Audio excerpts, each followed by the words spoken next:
ଆପଣ ଜାଣନ୍ତି ଦୀର୍ଘ 10-11 ବର୍ଷ ହେଲା ଆମର ଏଇ ପାଖାପାଖି ଅଞ୍ଚଳରେ ରାମ ମନ୍ଦିର ନଥିଲା।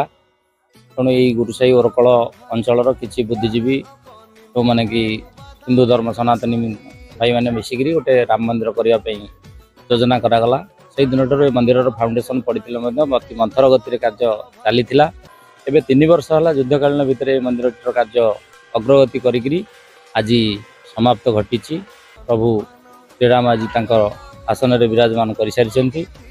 ଏହି କାର୍ଯ୍ୟକ୍ରମଟି 9 ଦିନ ବ୍ୟାପୀ କରାଯାଇଥିଲା। ପବିତ୍ର ଅକ୍ଷୟ ତୃତୀୟା ଦିନ ଏହାର ଅଙ୍କୁରାରୋପଣ କାର୍ଯ୍ୟକ୍ରମ କରାଯାଇଥିଲା ଏବଂ ବୈଶାଖ ମାସର शुभ तिथि हिसाब से एकादशी तिथि रे आज प्रभु रामचंद्र तांकर आसन ग्रहण कले।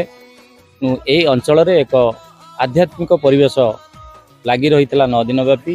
अंचलर समस्त बुद्धिजीवी समस्त रामप्रेमी भक्तबंधु साहाय्य सहयोग हाथ बढ़ाई समस्त सहयोग आज एत बड़ कार्यक्रम सुरुखुर हो पारि। प्रभु श्री रामचंद्र आसन में विराज। ये जो मंदिर आप देखुं ये विगत 12 वर्ष ऊर्ध ये एमती माने मंदिर अर्ध निर्मित होकर रही तार पुनरावृत्ति हो नाला। ये 3 वर्ष भितर एत जल्दी काम बढ़ीगला जहाँकि जना पड़ानी। आम मैंने रास्तार जाऊे आम पचारू मंदिर केवे कंप्लीट हम केवे हम तेणु ठाकुर तो जोग अच्छी जो समय से पैसाक माने बैशाख शुक्ल पक्ष जो समय से प्रतिष्ठित हवा कथा पुष्या नक्षत्र से नक्षत्र ही से प्रतिष्ठित होती एवं नियम थिला कि जाकि एकादशी राति पाइब एवं द्वादशी प्रारंभ पूर्व ठाकुर पूर्णाहुति हवा दरकार संप्रसारण होती।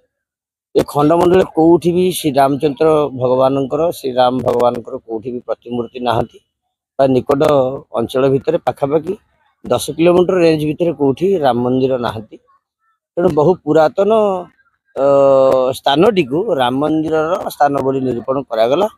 जहाँ बहुत प्रयास थिला जो समय राम मंदिर प्रतिष्ठा चलता अयोध्या से समय प्रयास चलता किंतु वर्षे है ठाकुर जाकि भागवत घरे ठाकुर बसी थे सेमती एवं देखु केमती जोग ठाकुर सेमती आसिले 21 दिन काल धान में पोता ही रहिले एवं से पुनर्जीवित हे प्राण न्यास करा जाई पंच न्यास करा जाई प्राण प्रतिष्ठित कराला। षोडशोपचार विधान अनुଯାयी दैनिक जहाँ उपचार पूजा आवश्यक समस्त सठिक भाव करा जाइछंती।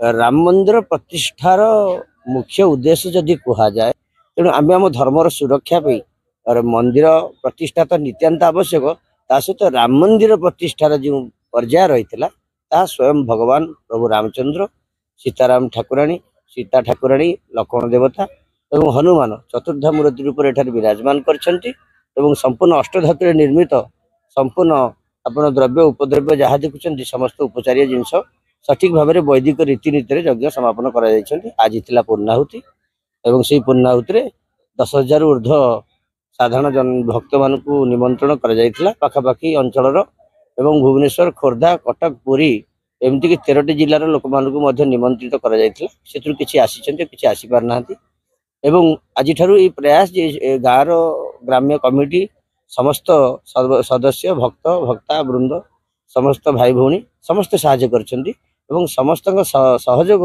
आ साहाय्य ही प्रभुंकर मंदिर आ प्रभुंकर भक्तंकर सहित संपर्क निबिड़ बोली से परिचय देछंती। प्रबल झड़ बात्या आसीची प्रबल घूर्णिझड़ आसीची किंतु जेमती सेमती वर्तमान प्रभुंकर नाम वर्तमान प्रतिष्ठित होइछंती। सीताराम भगवान मंदिर प्रतिष्ठा सरी जाइछंती।